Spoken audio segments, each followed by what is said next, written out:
Alors là, on va voir comment créer un événement pour tous les établissements CHR du type, traiteur ou alors un restaurant qui a un événement particulier, un jour particulier. Je dis ça parce qu'on peut également, s'en servir pour de la restauration traditionnelle avec des services. Donc on va sur Event qui est juste là, sur la barre de menu ou pareil sur la page d'accueil. Nous allons créer un événement, par exemple, pour le, 15 août. Donc je clique sur la date du 15 août ici. Le petit plus en bas à droite pour ajouter un événement. Donc, je vous disais, c'est soit un événement, soit un service. Je sélectionne, si c'est le matin, le midi, l'après-midi, le soir, sachant que ces créneaux horaires, vous pouvez les modifier dans vos paramètres. Vous pouvez très bien dire, heu, par exemple, pour un établissement qui ferait du mariage, vin d'honneur, repas du soir, soirée, la nuit, et cetera. C'est à vous de paramétrer vos créneaux horaires. Donc là, admettons, c'est pour le soir. Je peux très bien dire aussi pour l'après-midi et le soir et la nuit. On va cumuler ensemble. Je crée l'événement ici. Je vais dire que c'est un mariage, qui débute, à 20 heures. Le nombre de personnes pour 100 personnes. Le lieu, heu, on va dire château. Le nombre de repas compris, pour les extras, donc un repas de base, s'il est là pendant les horaires de repas, bien sûr. Le détail optionnel et ben, écoutez, vous pouvez très bien dire, tenue, en noir pour les serveurs. Voilà. Après vous dites ce que vous voulez, hein. S'il y a des informations particulières à dire à votre équipe. Pour les extras, on retrouve le 15. Je préfère qu'ils arrivent à 16 heures pour, préparer, l'ensemble. La date de fin estimée, donc ça sera le lendemain. Ça peut être dans 3 jours, enfin voilà, à vous de le dire et l'heure estimée de fin, on va dire 5 heures du matin. Ici, vous allez sélectionner, les extras qui vous intéressent pour ce service. Vous pouvez très bien dire cette personne-là, et cetera et chaque sélection, vous lui donnez, donc son heure d'arrivée et le poste qu'il va occuper. D'accord? Une fois que vous avez fait la sélection de vos serveurs, vous, cliquez sur «Sauvegarder ici» et «Envoyer les demandes». Une fois que, la demande a été envoyée, vous voyez ici, on a 3 petits onglets pardon, qui sont juste là. Donc là, votre événement est créé. On retrouve le lieu, les horaires, le repas, la tenue. On sait que c'est un mariage pour 100 personnes.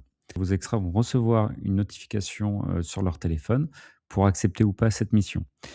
Donc, admettons, l'extra a validé de lui-même et donc je vais le faire manuellement ici.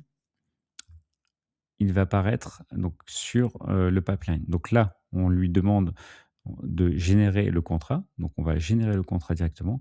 Donc ça reprend l'ensemble des éléments, le lieu de travail, la rémunération, la prévoyance et cetera. Donc vous, vous avez simplement à signer, directement ici et vous envoyez pour signature à l'extra et lui, de la même manière, il va recevoir une demande, pour signer son contrat.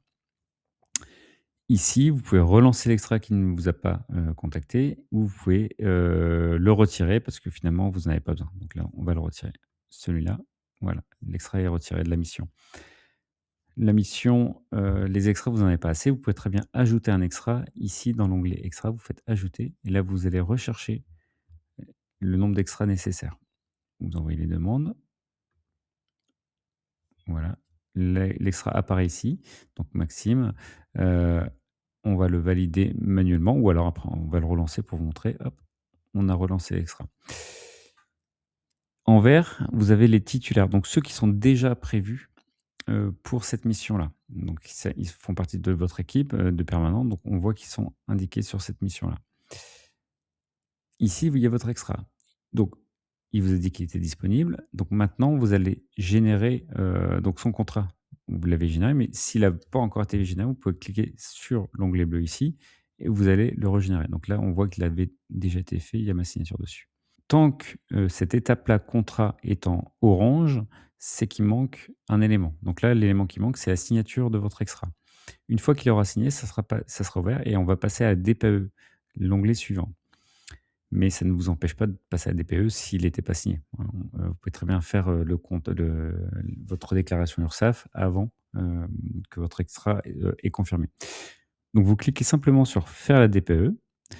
Donc là, bien sûr, c'est un élément fictif, donc je peux pas le faire parce qu'il manque la date de naissance et cetera. Mais simplement, après, vous en faites envoyer la demande à l'URSSAF, vous cliquez dessus, ça sera un bouton vert qui se trouvera juste là et votre extrait sera déclaré directement. Donc c'est très simple à faire.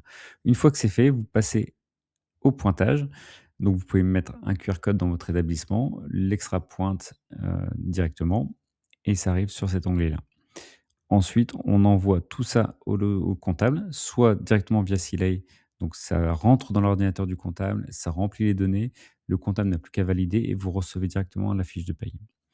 Et ensuite, donc c'est, le bulletin de paye que vous allez retrouver ici de votre extra. De la même manière, votre extra vont pouvoir, récupérer leur bulletin de paye directement sur, leur plateforme. Bon, ce qu'il faut savoir, c'est que là, c'est nous qui avons fait la demande des extras, de leur disponibilité, mais si un extra sur son interface nous a indiqué qu'il était disponible, on va les retrouver juste en dessous. Donc, on peut leur envoyer directement la demande et on sait qui est disponible à quelle date.